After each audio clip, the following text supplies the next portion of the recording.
नमस्कार दोस्तों, मेरा नाम है प्रदीप चौहान। बात समझनी है तो पूरी सुननी होगी। चीफ इलेक्शन कमीशन के बारे में मैंने बोला कि यह व्यक्ति वोट चोरों की रक्षा कर रहा है।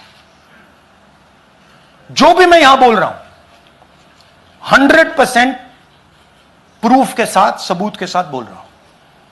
और मैं अभी आपको दिखाना चाहता हूं कि मैं ये शब्द क्यों बोल रहा हूं। राहुल गांधी की आज की प्रेस कॉन्फ्रेंस और उस प्रेस कॉन्फ्रेंस को कंडक्ट करने का अंदाज राहुल गांधी का देखकर मुझे राहत इंदौरी साहब का एक शेर याद आ गया।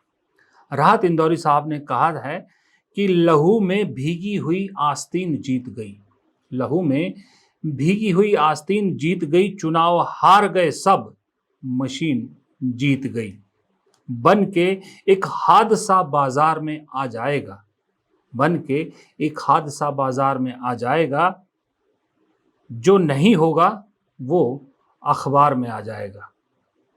बन के एक हादसा बाजार में आ जाएगा, जो नहीं दिखा वो अखबार में आ जाएगा। चोर उचक्कों की करो कद्र के मालूम नहीं, चोर उचक्कों की करो कद्र के मालूम नहीं, कौन कब किस सरकार में आ जाएगा।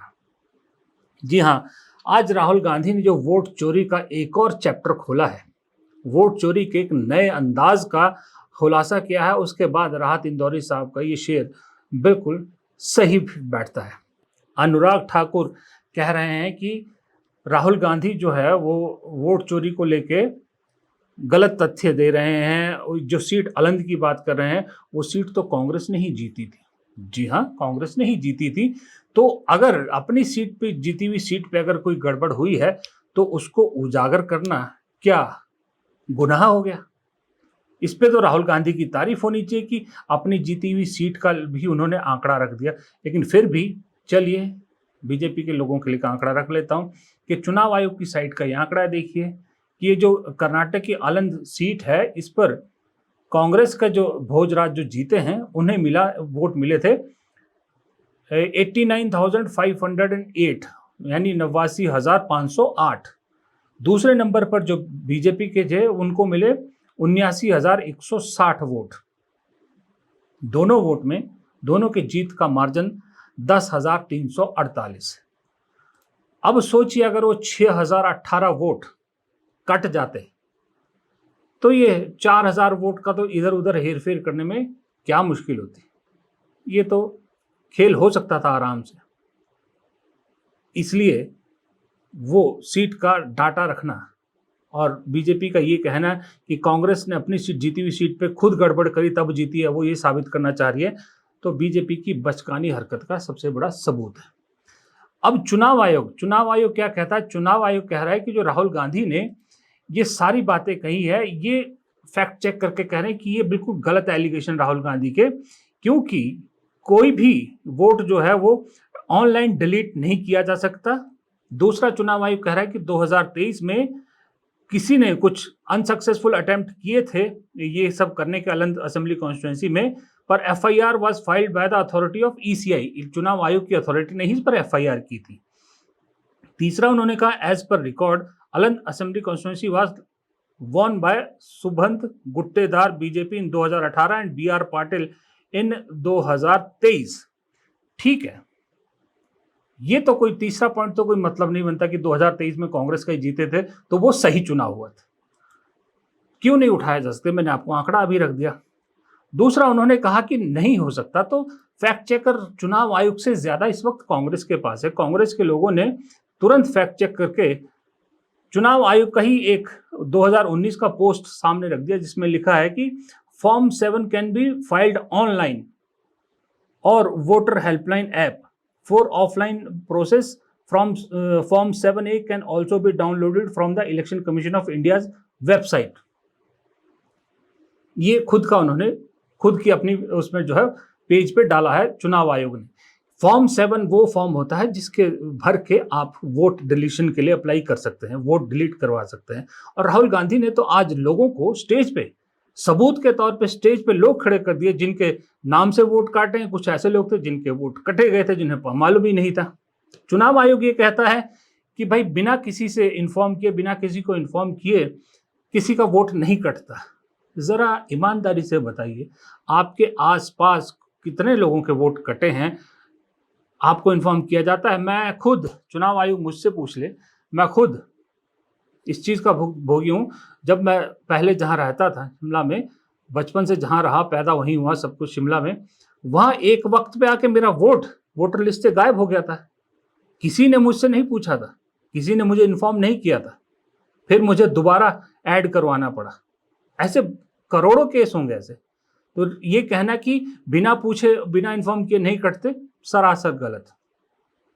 फिर चुनाव आयोग का कहना है कि जो राहुल गांधी बात कर रहे हैं कि सीआईडी, कर्नाटक सीआईडी ने ये 18 बार जो है वो चुनाव आयोग से डाटा मांगा जब उन्होंने एफआईआर दर्ज की।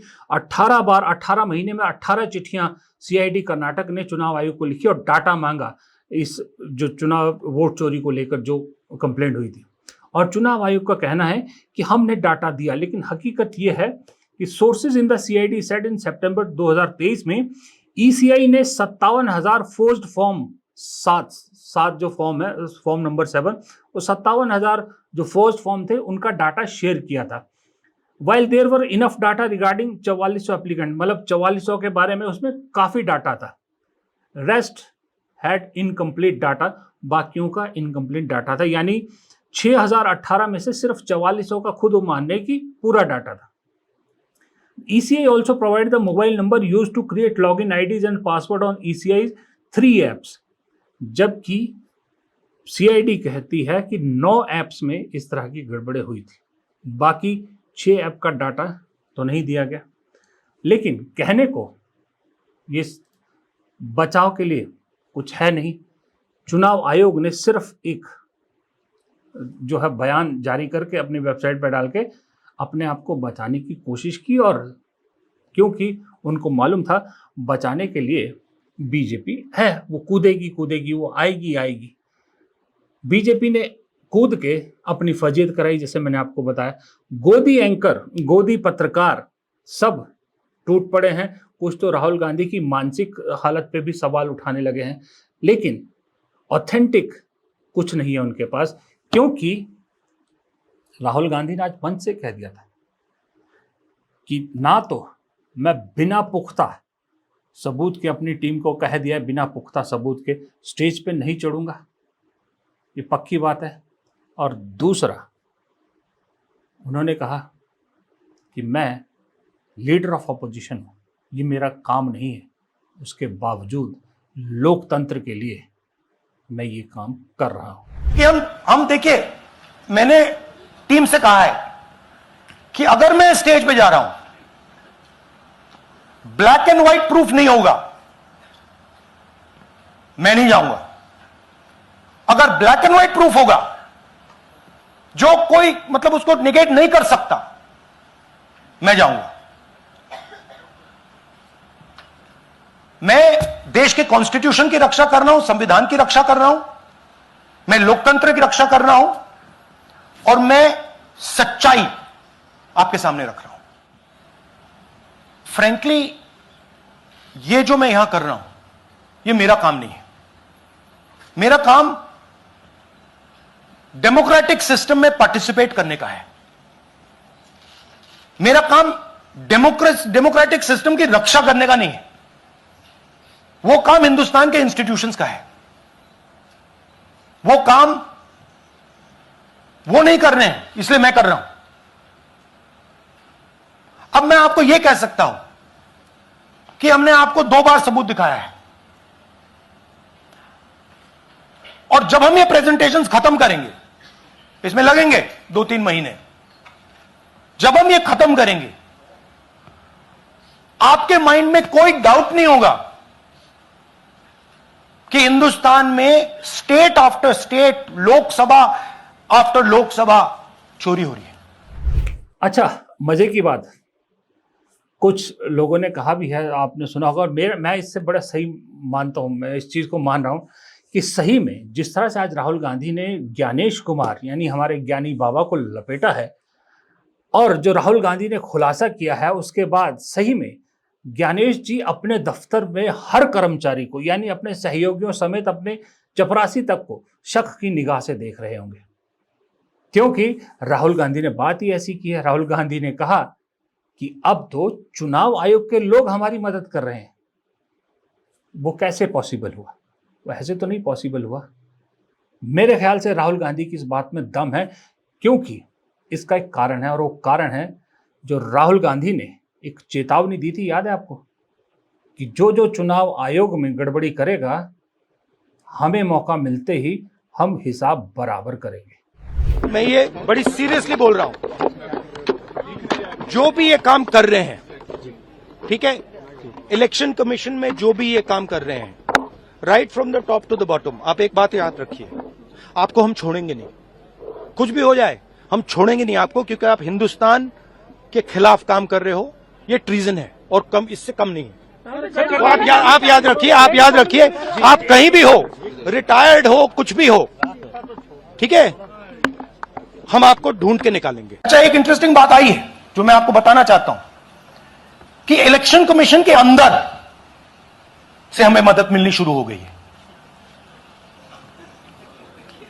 मैं साफ बोल देता हूं, इलेक्शन कमीशन के अंदर से, पहले नहीं हो रहा था, अब इलेक्शन कमीशन के अंदर से इंफॉर्मेशन आ रही है। यह रुकेगा नहीं।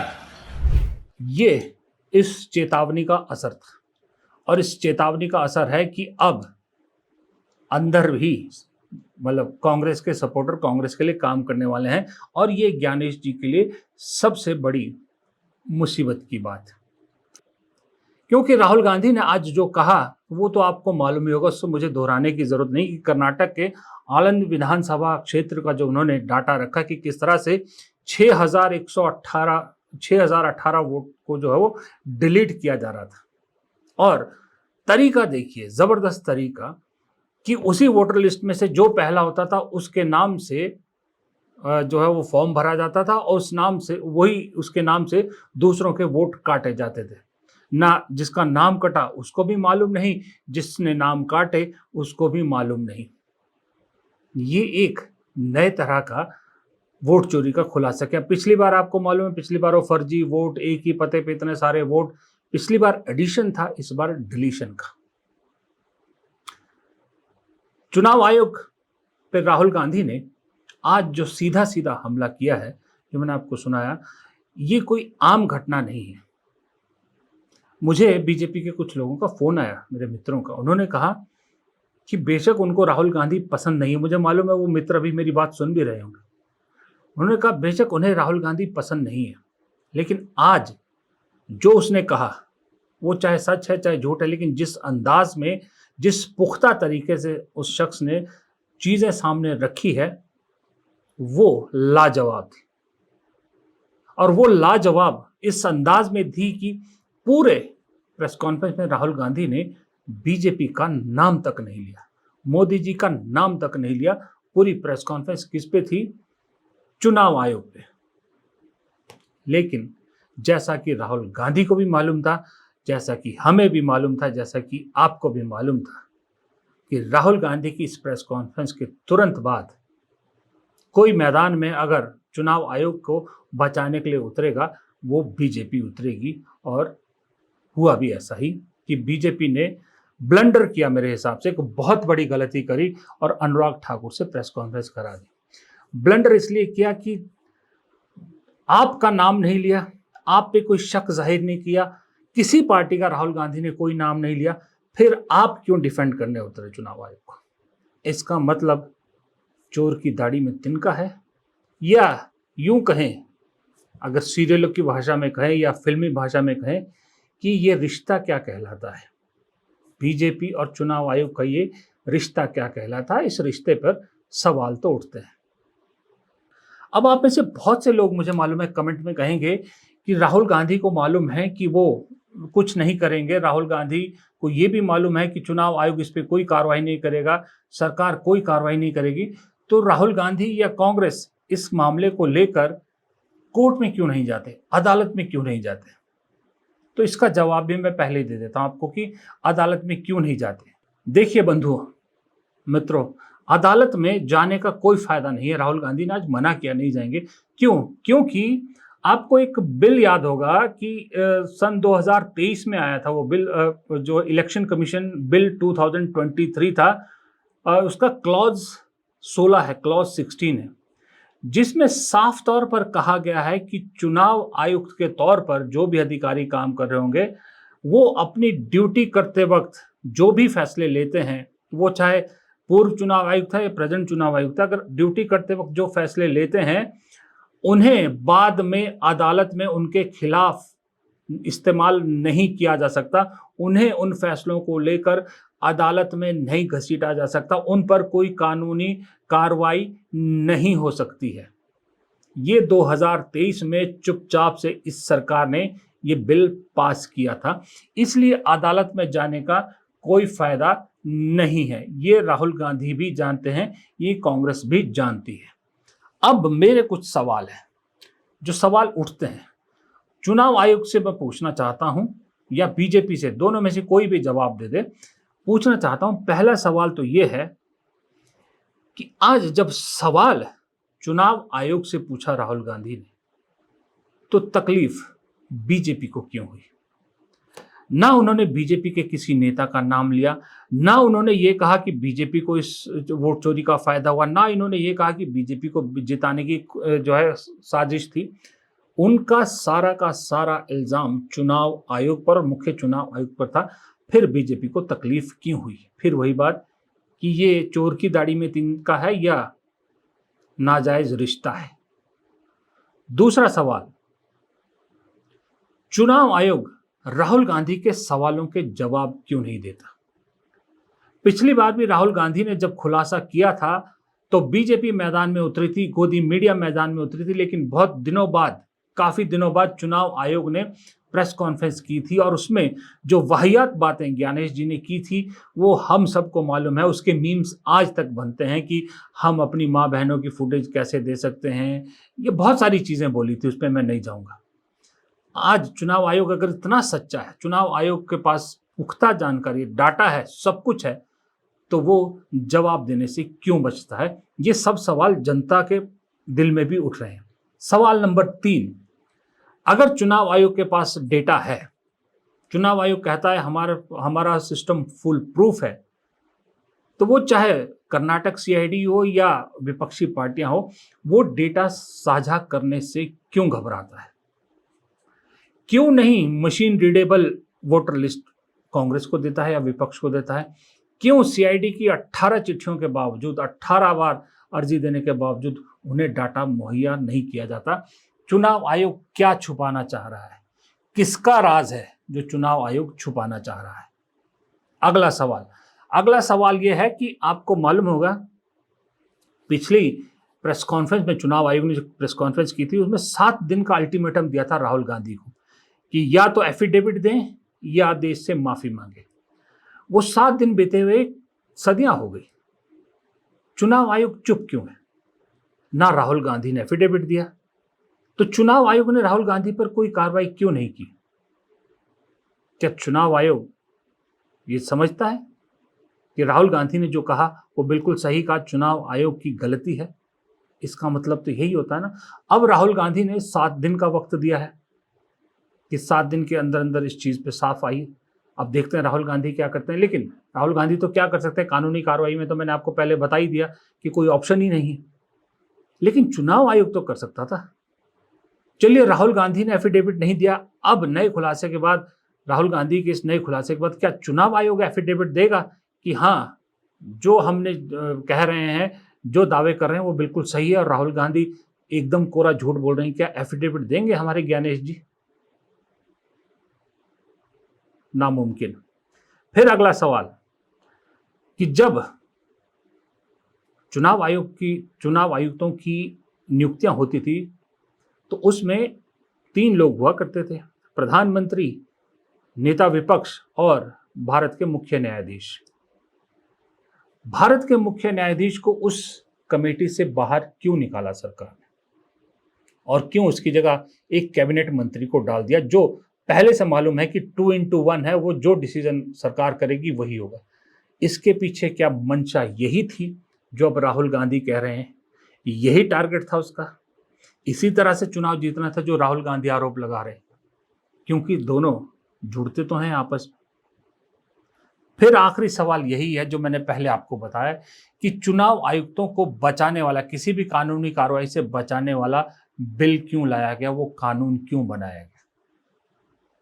किसी को इम्यूनिटी आप कैसे दे सकते हैं? इंसान है, कोई भी गलती कर सकता है, किसी का भी ईमान डोल सकता है। मैं किसी एक पे नाम नहीं ले रहा, जब से चुनाव आयोग बना तब से लेकर अब तक, लेकिन आपने इनको इम्यूनिटी क्यों दी, बाकी तो किसी को नहीं है? क्यों स्पेशल ऐसा कानून लाना पड़ा कि इन पर कोई कार्रवाई नहीं हो सकती?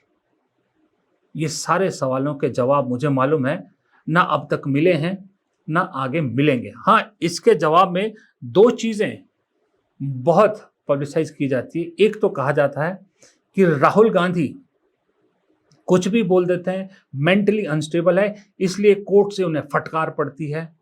कोई कहता है कोर्ट से माफी मांगते फिरते हैं, फिर पहले जानबूझ के बोलते हैं, फिर माफिया मांगते फिरते हैं।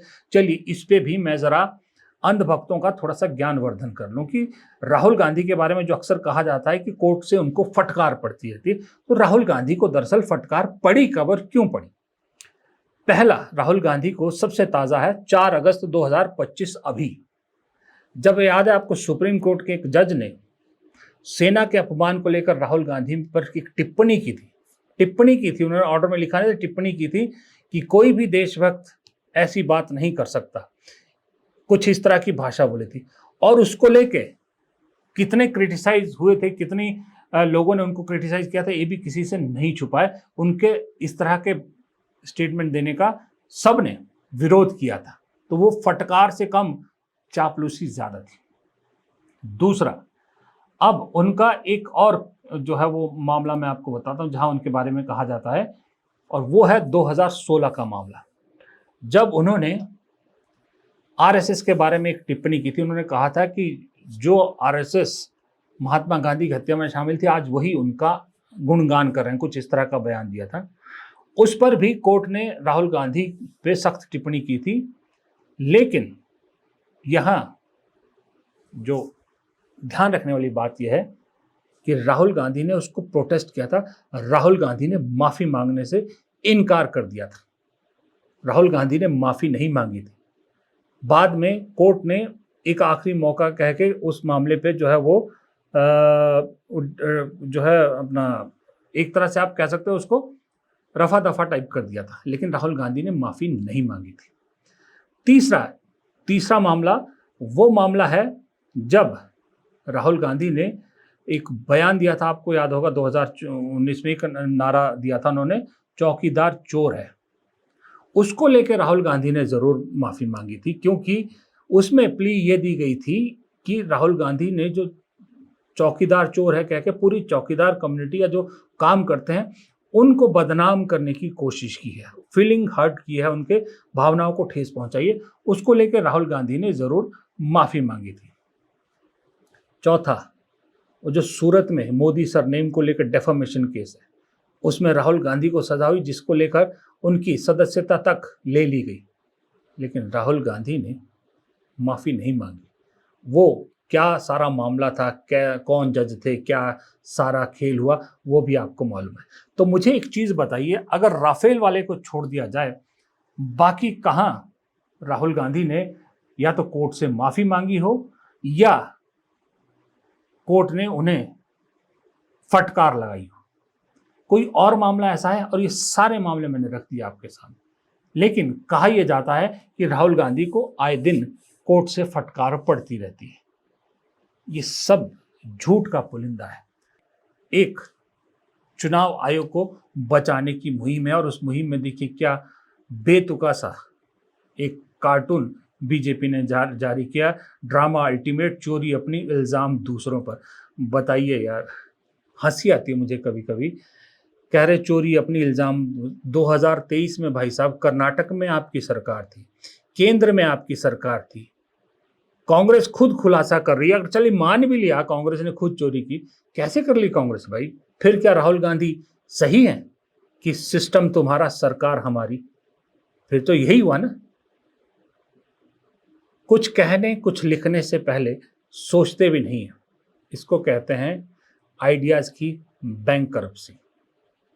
फिलहाल इस वीडियो को यहीं ख़त्म करता हूँ। अगर वीडियो पसंद आए तो वीडियो को लाइक कीजिएगा, शेयर कीजिएगा। लाइक करना मत भूलिएगा, लाइक करना बेहद ज़रूरी है और कमेंट करना आपका उससे भी ज़्यादा ज़रूरी है। चैनल को अगर सब्सक्राइब नहीं किया तो गुजारिश है, चैनल को सब्सक्राइब कर देंगे तो बहुत मेहरबानी होगी। धन्यवाद।